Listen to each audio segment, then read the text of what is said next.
I'll go back again to another video lecture on C# programming, and in this video lecture we'll go ahead and look at the bitwise operators.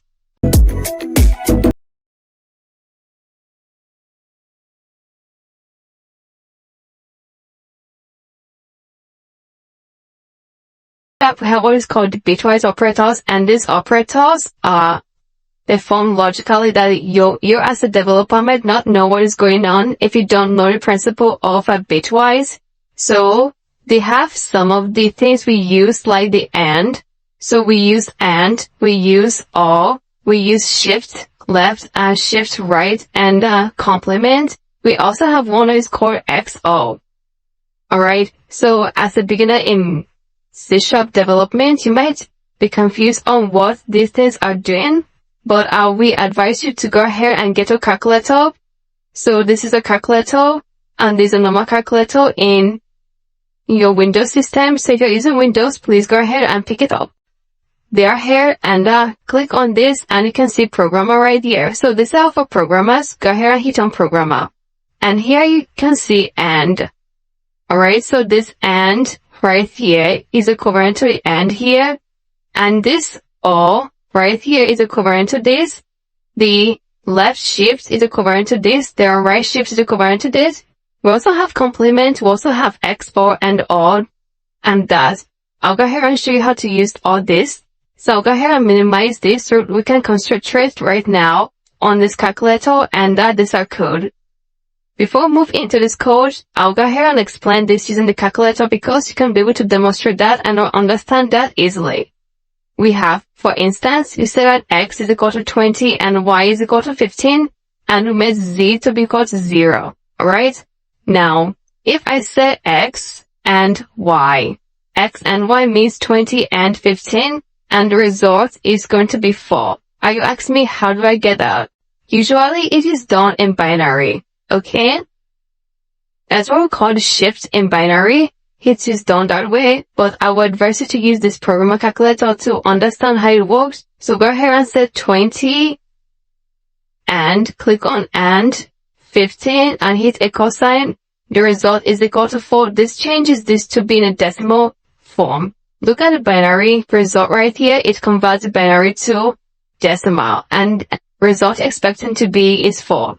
Now you can also say 20 or 15, 20 or 15 equal to 31. Look at the result in binary, it converts that to decimal. So what the system or what C# always give you is the decimal equivalent of your result, and not the binary equivalent of a result. But inside, the system performs this using the binary format, and then gives you out the result in decimal. And that's what the computer also gives you. And that's what your calculator also gives you right here. Now let's go ahead and write a simple code. I have also checked that out. So go ahead and say console.writeLine, and then you go ahead and say the result of z equal to, so for it to print out, you go ahead and use open and close brace and put 0 right in there for decimal. Now go ahead and say that z equal to x and y and place a semicolon at the end. It's going to give us the output to be in decimal. So we went ahead and said the result of z equal to the integer equivalent of it, and go ahead and put a comma and put the value of z right in there and place a semicolon at the end. Now let's go ahead and run this code and check it out.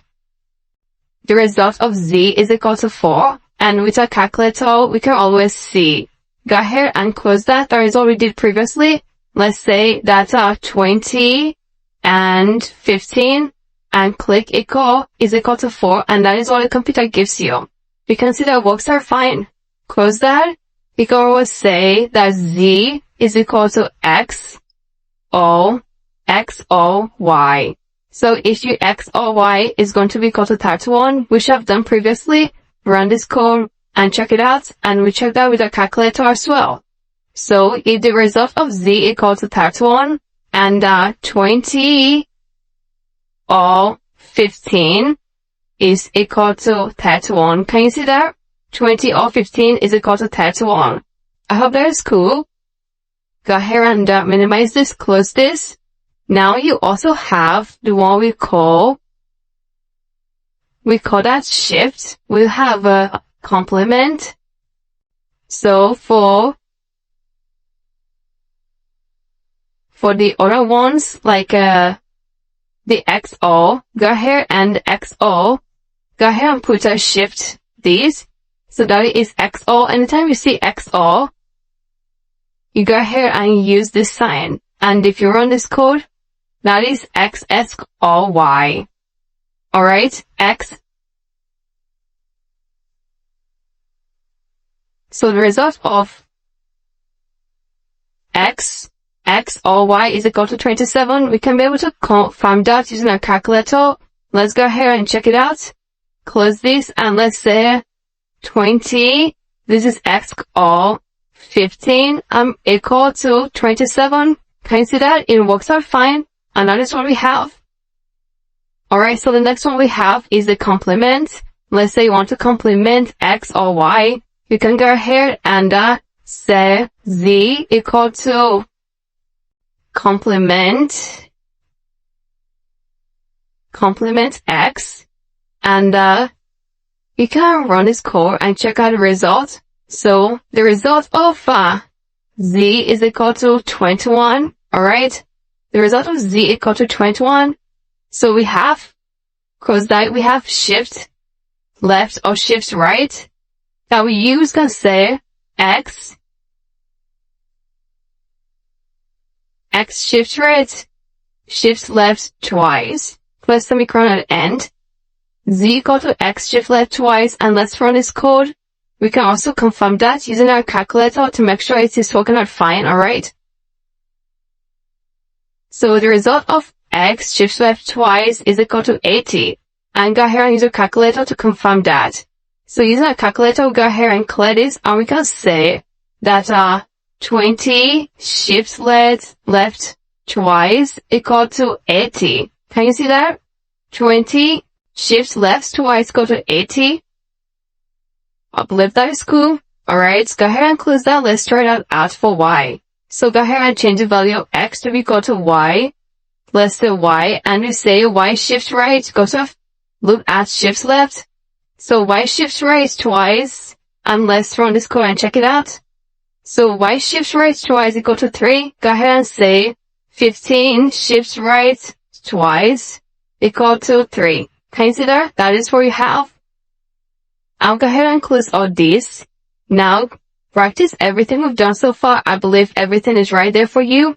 And if you have any question, please go ahead and use the question and the answer section, and I'm going to get back to you as soon as possible. Thank you so much, and I'm going to see you in the next video lecture.